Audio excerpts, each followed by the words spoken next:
I feel like an evangelist saying there's somebody out there that needs to hear this today. Hallelujah. But there's somebody out there that needs to hear this today. Let's talk about that.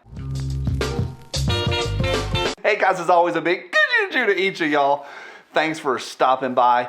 Yeah, I want to hammer a point home, and I'll get to it towards the end, that I think we all need to hear. I'm saying that somebody needs to hear. We all do. We need this regularly going through our systems. Those of y'all that love the country, love the Constitution, and love what we stand for here, despite what we talked about on Monday at Hard Truth Monday, we need to hear this regularly. I'm going to get there. And I do want to hear what y'all have to say. I think it's important. I know it's important. And it's just part of the regular staple we need to keep right here, not the back of our minds, in the front. So buckle up, here we go. March is running out and the April box is coming. If you want to get a hold of the new Tac Pack box, you've got to order it while it's still March. They bring awesome stuff to your door every month. EDC and Rudy Tooty parts and survival gear. There's a link down below with a coupon code. Get it while it's still March. Big thank you to the sponsor of today's episode, TacPack.com. Thank you to Pineapple Shooter down in Florida for my new hat. Thank you. And to each of you people, thank you for every thumbs up. You are awesome. 24 states now have constitutional carry. That is a big fist pump, but there's kind of a comma but to that. Do we really need to ask the government for permission to conceal carry, or even if it's not concealed, whatever, everything that has to do with that department, the very idea of going and asking and winning the fight for constitutional carry is a little bit of a, in my mind, I've been trying to think about this, how I explain it. In my mind, it's a little bit of don't watch his hand, don't watch his hand, don't watch his hand slap.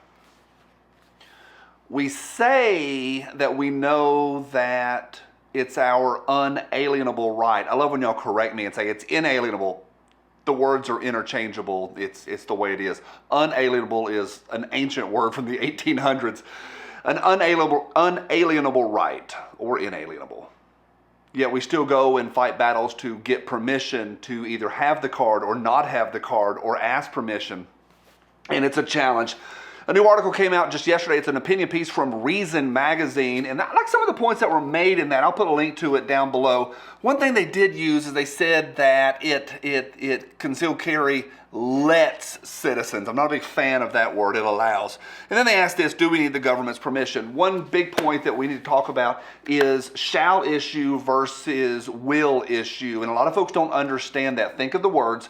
There are states where when you apply for a CCW, the verbiage says the state shall issue that. If you apply for it, you're going to get it. Shall issue.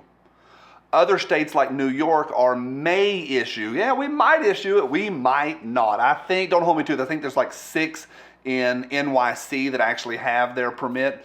There's not many. It's like single digits or 10 or 12 or something. Shall issue versus may issue. That is headed to the Supreme Court, I think, this year. It's going to be the biggest case since the 2008 Dick Heller versus DC, and y'all know what that one was about.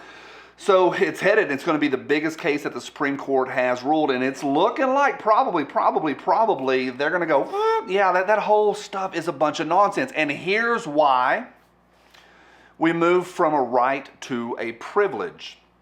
Privilege. If you've got enough money, you've got the privilege to go buy a brand spanking new Corvette. Right. Well, you've got the right to personal freedoms.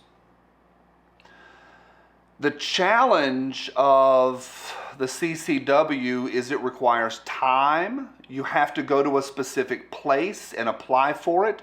You have to have transportation there. You've got to be there during certain hours. You have to pay money, and not everybody has that time and money or the ability to get over there and the ability to go through. When you put all those hoops through there, it moves from a right to a privilege, and in part that is what is being challenged. Now, the other deal I mentioned a moment ago, Dick Heller, H-E-L-L-E-R. If you don't know that case, you need to know that case. It's one of the biggest of all times versus DC.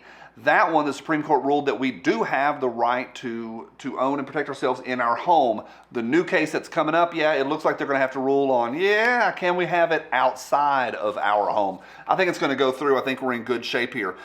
Now, here's the challenge, and the whole reason I made this video right here, and I say this, like, in practice, we say, here's my point. In practice, in day-to-day conversation, and how we interact in the media, when the talking heads are talking, we all say the same thing. My 2A rights, your 2A rights. Second Amendment ain't about you and it ain't about me.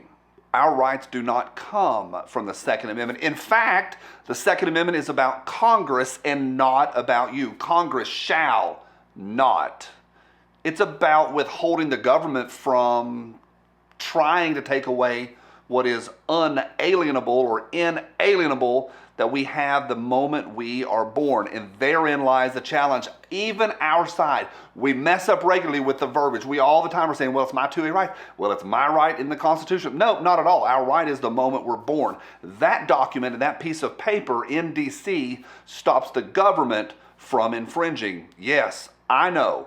20,000 laws on the books, not 200. They're trying. It's a lot. And yes, I know there is encroachment from all sides, and I do this all the time. This video is a reminder to you to get in the forefront of our brain that our rights happen when we're born, and it ain't that piece of paper. Doesn't matter what's written on a piece of paper in D.C. Unalienable. To anyone that's against us or our rights to hold whatever we want in our hands, whether it's inside the home or outside the home, yep, surrounded by a pile of steaming hot brass from our collective cold, dead hands. Bye.